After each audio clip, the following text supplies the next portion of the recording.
Meu nome é Cibele Zenari, eu tenho 39 anos, eu sou formada em psicologia já há um tempo, me formei em 2001.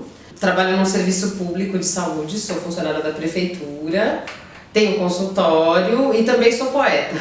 A minha formação no psicodrama começou em 2008. Eu entendo que é uma formação contínua, né, que ela não termina. Então trabalhei em instituições de saúde ligadas à assistência social, já trabalhei com morador de rua, trabalhei com bancários, né, e é muito comum que as intervenções sejam em grupo, né, então grupos com diversos objetivos, terapêuticos ou outros objetivos. Sentia muita necessidade de me instrumentalizar teoricamente, na prática, enfim, para poder atuar com os grupos de uma maneira melhor, mais eficaz, né, porque eu sentia que o que eu vinha estudado até então deixava a desejar. Eu entendia que estar em grupos, né, de diversas naturezas trazia outros desafios, né, assim, aquelas matrizes de saber não davam conta dos fenômenos que aconteciam num grupo, né? O psicodrama se apresentou para mim assim, dessa maneira. O psicodrama é uma abordagem dentro da psicologia,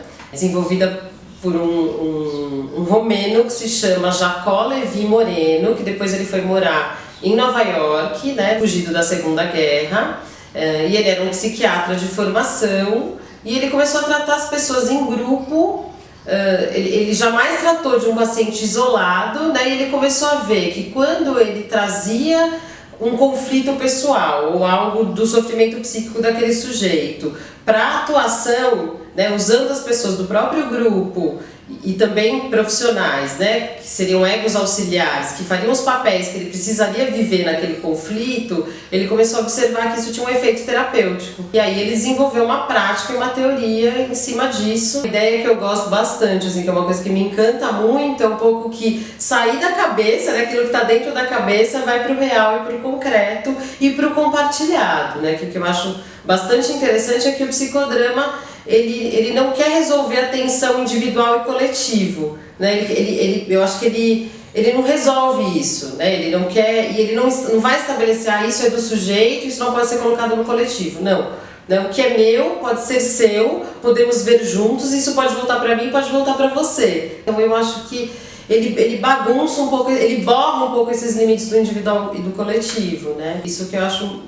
Isso é uma coisa que me encanta bastante, assim, no psicodrama, sabe? Acho que é uma ferramenta que atende necessidades do agora, assim, né? Da gente poder parar e falar da gente, falar do mundo, sem criar uma barreira exatamente, né? Então a gente está aqui, a gente é afetado e a gente afeta. Inclusive a formação, né, nas instituições, nas escolas de psicodrama, que são várias, né? Elas são normalmente divididas em foco psicoterápico e foco socioeducacional, né, porque a gente entende que não é só tratamento psicológico, né, mas que uma situação de educação, uma situação de um trabalho em grupo, seja ele de qual natureza for, o psicodrama serve de instrumento para isso, né, e também tem uma questão das categorias, né, então só pode fazer o foco psicoterápico quem é psicólogo ou psiquiatra.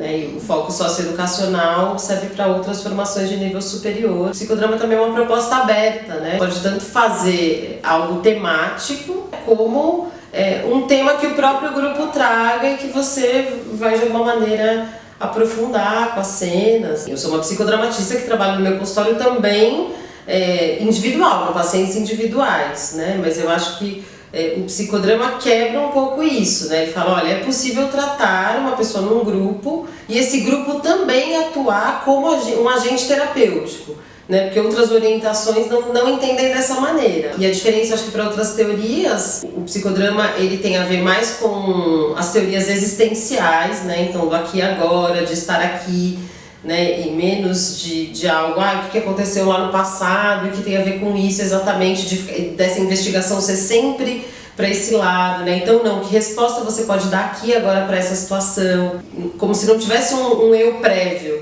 né? Mas existe um eu sendo e acontecendo, né? E de alguma maneira os papéis que a gente representa no psicodrama, sejam eles quais forem, eles têm a ver com o nosso eu, né? Então eu tem um eu emprestado ali, né? E que a gente pode voltar para o nosso eu talvez com alguma modificação, né? Na medida em que a gente se coloca em cena, na cena espontânea. Acho que a psicanálise tem uma noção de aparelho psíquico, né? Então de instâncias psíquicas. Moreno não faz isso, né? Mas ele, no entanto, ele tem uma teoria de diferenciação do eu, né? Então ele fala que a gente nasce indiscriminado, um eu indiscriminado com relação ao mundo, a gente começa a perceber que a gente tem um contorno, a gente começa a se relacionar em dupla, aí a gente aceita que essa dupla tem interferência de outros e assim a gente vai se desenvolvendo.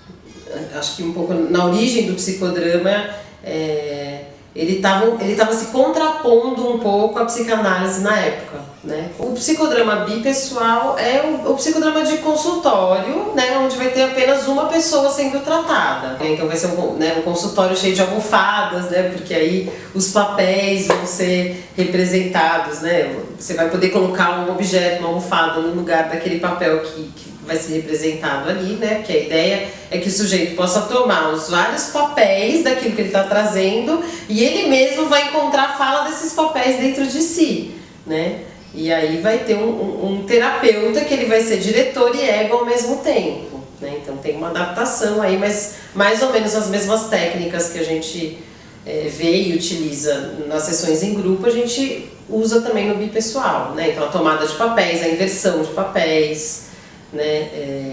O solilóquio, que é pense alto, né? Então tem algo acontecendo aqui e aí você em cena pode falar, pensa alto, o que está passando na sua cabeça, né? Assim, uma pausa na cena e aí aquele personagem pode falar alto o que ele está vendo, o que ele está pensando, o que ele está sentindo. Eu acho que é um campo muito grande, né? Tem o teatro espontâneo, por exemplo, né? Que é uma técnica mais específica do psicodrama. Então é uma cena que vai se desenrolando, né? Então tem egos que são atores espontâneos que disparam uma cena e essa cena vai se desenrolando sem parar para planejar, por exemplo. Tem o teatro de reprise, que ele não é propriamente do psicodrama, mas existem muitos psicodramatistas que fazem, né? Então alguém relata uma história e tem uma equipe de atores que vai encenar aquela história, tem uma pequena combinação sobre a cena e vão encenar, né? Para aquele sujeito ali que enfim, deu depoimento e contou uma história. E aí tem o que a gente chama de psicodrama clássico, que é um protagonista, né? Então,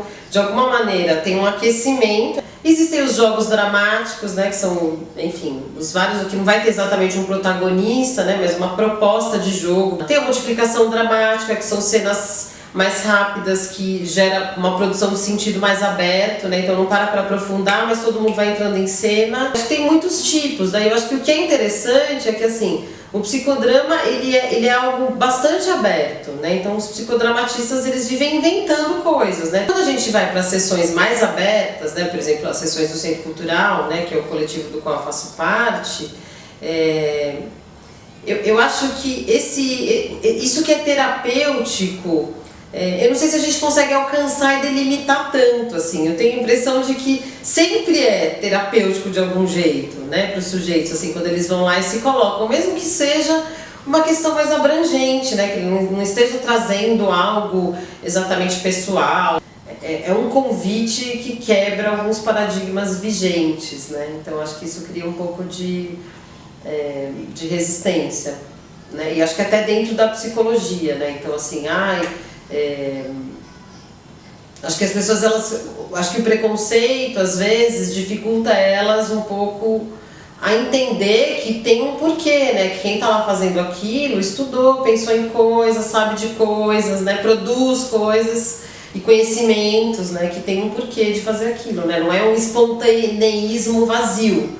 Espontaneidade para o psicodrama não é espontaneidade, de vou lá ser espontâneo. Não, é outra coisa, é um conceito, né? Assim, que se chama espontaneidade e criatividade, inclusive. Isso eu acho que é uma diferença também para as outras teorias, assim, ou para outras abordagens, é que tem a subjetividade do terapeuta, do diretor, está envolvida.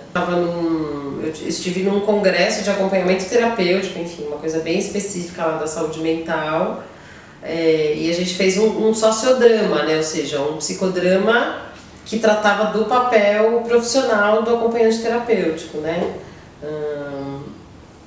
E acho que as pessoas vão com curiosidade, mas um pouco com o pé atrás, né? Quando começa a acontecer, a maioria, acho que eram todos psicólogos que estavam lá, né? Porque tem acompanhante terapêutico que também pode ser TO, né? Ou ter outra formação dentro da saúde mental.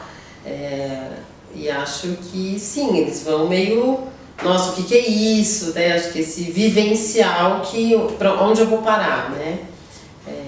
E acho que no geral as pessoas têm boas experiências, assim, quando elas podem viver alguma coisa interessante, né? Mas acho que tem sim um pouco de preconceito, né? Porque eu acho que a gente tem uma clínica dentro da psicologia, principalmente uma clínica, né? Que tem a ver com o verbal, né? Então acho que o que sai do verbal às vezes fica um pouco difícil das pessoas entenderem, né? Eu fico pensando assim, por que que o psicodrama, por que que existe preconceito, por que que ele não é algo, por exemplo, tão vigente quanto a psicanálise, né? Não sei, talvez a psicanálise pretenda, né, e dê, de fato, algumas respostas aí sociais que são mais aceitas, né? Eu acho que a gente faz algo que é diferente mesmo, né? E eu sou ligada ao coletivo de sustentação do trabalho do Centro Cultural, né? Que eu acho que é uma experiência, assim, eu me encantei absolutamente quando eu fui a primeira vez, assim. Eu tenho até uma relação assim um pouco purista com o psicodrama do Centro Cultural. Assim, para mim lá acontece o psicodrama, né? Porque assim, as pessoas vão lá para fazerem psicodrama, né? Assim, e esse lugar super plural, né? Então cada final de semana, cada sábado é um diretor diferente, que pode vir com a sua proposta, com a sua subjetividade, com o seu tema, o tema que o move, o seu trabalho, aquilo que ele desenvolveu, que ele criou, né? E pessoas que vão procurar viver isso, né? Então, que às vezes o que acontece assim, quando a gente vai fazer um trabalho institucional, seja ele qual for, ou vai para um congresso, né? O psicodrama está meio que a serviço de algum tema ou de algum outro trabalho em grupo, né? Mas lá não, as pessoas vão para fazer o psicodrama, né? Então é muito interessante, e eu acho que inclusive tem conversas aí acontecido, né? Existem outras clínicas públicas que estão acontecendo agora em São Paulo, né, de orientação psicanalítica, né, e que eu acho que tem até havido um contato, assim, olha, o psicodrama no Centro Cultural já acontece há 14 anos, né, e a gente entende que ele é um trabalho clínico também, né, e agora eu acho que tem outras, né, outras esferas, outras abordagens experimentando essa oferta pública, né, e o que significa isso, né, tá no espaço público, ofertando, utilizando o espaço público, primeiro de tudo, né, que é de todo mundo, de todos nós, né, e ofertando alguma coisa que não passa pela remuneração monetária, né? Então assim, que pauta uma troca humana em outras questões que não sejam a monetária, né? Então acho que isso é algo bem interessante que a gente está desbravando caminhos aí.